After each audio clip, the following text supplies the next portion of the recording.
Iran America जंग बंदी के बाद इस्लामाबाद में बड़ी बैठक, क्या ये मुज़ाकरात कामयाब हो पाएंगे? और अगर ये मुज़ाकरात कामयाब ना हुए तो फिर क्या होगा? क्या अमेरिका ईरान पर कोई बड़ा हमला करेगा? आमिर रज़ा से इस सारी सूरत हाल के बारे में बात करते हैं। आमिर भाई, कल पाकिस्तान यानी इस्लामाबाद में ईरान और अमेरिका के मुज़ाकरात होने जा रहे हैं। आप क्या समझते हैं कि ये मुज़ाकरात कामयाब होंगे, और अगर ये मुज़ाकरात कामयाब ना हुए तो फिर क्या होगा? पहली बात तो ये है कि आदिल साहब, ये मुज़ाकरात कामयाब हैं।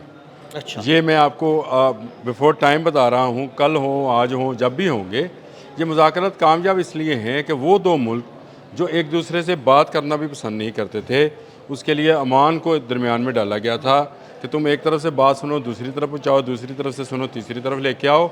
एक ऐसा मुल्क जिसने हमला करके जो था, एक मुल्क का सुप्रीम कमांडर जो था या सुप्रीम लीडर जो था, उसको शहीद किया हुआ था, उनको दोनों को एक टेबल पर लाना ही कामयाबी है। बिल्कुल।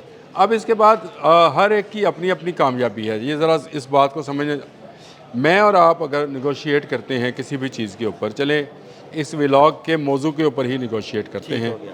तो बहुत सारे पॉइंट्स आप लेकर आते हैं मेरे पास कि जी इस पर बात की जा सकती है, मैं कहता हूँ जी नहीं हो सकती। बिल्कुल। इस पर की जा सकती है, मैं कहता हूँ ये हमने कर दी थी।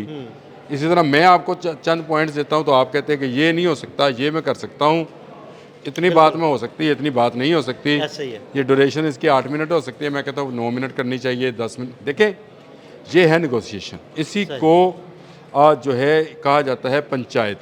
बिल्कुल। दोनों फरीक आमने सामने बैठते हैं, सालस सामने बैठते हैं और दोनों की सुनते हैं। ना सालस पहले किसी के हक में बात करता है, ना जो है किसी के ख़िलाफ़ बात करता है, बिल्कुल क्योंकि ऐसे फिर ही वो है। सालस रहेगा नहीं। जज का काम दोनों को सुनना होता है और दोनों के दरमियान में मुसालत करानी होती है। अब इसमें ये कामयाब हैं, अमेरिका कहेगा कि ये कामयाब हैं, मुझे सेफ हेवन मिल गया यहाँ से जाने का। बिल्कुल ठीक है। ठीक है जी, मान गया ईरान कि आपने हरमज़ खुलेगी और ये उसके लिए एक बड़ी कामयाबी होगी। ईरान के लिए ये बड़ी कामयाबी है कि इस पूरी जंग के दौरान उसने अपने मुल्क के एक एक इंच का तहफ़्फ़ुज़ किया है। ऐसे ही है। उसने हज़ारों शोहदा जो हैं उस मुल्क पर कुर्बान हुए हैं, लेकिन उस मुल्क ने एक लम्हे के लिए भी पीछे हटने से बिल्कुल। इनकार नहीं किया। और उसने जो है वो इस बात पर ज़ोर दिया है कि जो मुल्क उस पर हमला करेगा और जो उसकी मदद करेगा, उसको मैं नहीं छोड़ूंगा। और उसने उसने एक एक करके 13 मुल्कों को जवाब दिए हैं। ऐसे ही है, 13 मुल्कों को जवाब दिया, अमेरिकी फ़ौजी अड्डे तबाह बर्बाद कर दिए। तमाम रडार्स, तमाम उनकी जो मवासलात के सिस्टम्स थे, उनको डैमेज किया। और ईरान ने साबित किया कि वो इस खत्ते की एक बड़ी कुव्वत है और कुव्वत के साथ साथ उसको अपने मुल्क के लोगों की सपोर्ट हासिल है। बिल्कुल। अब ये जे.डी. वैंस हैं या डोनाल्ड ट्रंप, इसको आप डोनाल्ड ट्रंप भी समझें और दूसरी तरफ से आप मुश्तबा हामना ही समझें। बिल्कुल ठीक है। देखें, ये मुज़ाकरात किसी एक जगह पर जाकर ख़त्म तो होंगे, इसका नतीजा अनाउंस नहीं होगा अच्छा। जब तक डोनाल्ड ट्रंप को ब्रीफिंग नहीं दी जाएगी और जब तक मुश्तबा खामनेई को ब्रीफिंग नहीं दी जाएगी। उस तरफ से जब बाकी शिकों पर बात नहीं की जाएगी और उसको फाइनलाइज नहीं किया जाएगा, दूसरी तरफ से भी उसी तरह से फिर दोबारा से एक सिटिंग और होगी। अच्छा। मुलाकात अभी और होगी, अभी नए पॉइंट सामने आएंगे। अभी आपके सामने है कि हम एक दिन खुशी मना रहे थे कि जी मुज़ाकरात हो गए, बुध का रोज़ था, हम कह रहे थे जंग नहीं हुई, रात अच्छी गुजर गई, यूँ हुआ वूँ हुआ। अगले ही रोज़ लेबनान पर हमला कर देता है इसराइल। अब मुझे बताएं, और उसके बाद जे.डी. वैंस का आ जाता है कि लेबनान तो इनकी इस शिकों में जंग का मौजूद नहीं हिस्सा ही नहीं था। है। ईरान का आता है कि जी हमने लिख कर ही लेबनान दिया हुआ है। हाँ, वो ये कह रहा है कि जी इस जंग बंदी का हिस्सा वो है ही नहीं लबनान की अब वॉर। कहीं ना कहीं जाकर दोनों मुल्कों ने किसी न किसी उसको क्या कहेंगे, मुसालती पॉइंट पर आकर रुकना है।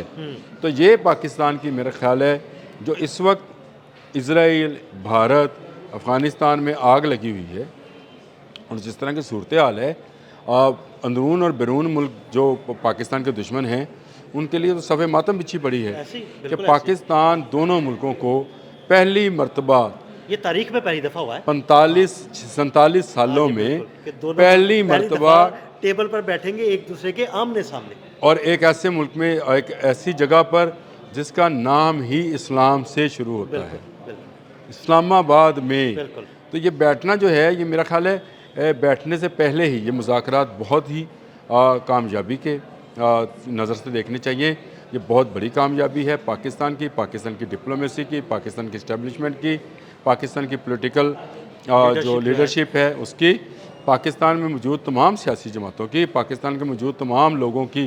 ये 25 करोड़ अवाम अंदरून या बैरून मुल्क जहाँ पर भी हैं, मैंने बहुत सारी वीडियोज़ दिल साहब देखी हैं जो बैरून मुल्क से में मौजूद गोरों ने, यानी हमारे लिए सारे गोरे हैं यूरोप वाले ना, मुख्तलिफ गोरों ने और गोरियों ने जो वीडियोज़ बनाई हैं उनमें वो थैंक्स टू पाकिस्तान का स्लोगन यूज़ कर रहे हैं। बिल्कुल ऐसे ही, बिल्कुल क्या आपने एक बड़ी जंग, एक तजारत खोल दी है, आपने देखा तिजारत खोल दी, स्टॉक मार्केट, एक ऐसी जंग जो एटमी जंग की तरफ जा रही थी, आपने वो रोक ली, वो रुकी तो दुनिया महफूज हो गई। अब एक ऐसी जंग को रोकने में जब आप कामयाब हो जाते हैं तो मुझे बताएं, जो लोग ये सवाल उठा रहे हैं कि मुज़ाकरात क्या कामयाब होंगे, तो भाई ये बैठने से पहले ही कामयाब हैं। उसने जो अहदाफ हैं वो हासिल कर लिए। ईरान और अमेरिका को आमने सामने बिठा दिया, बड़ा हदफ था।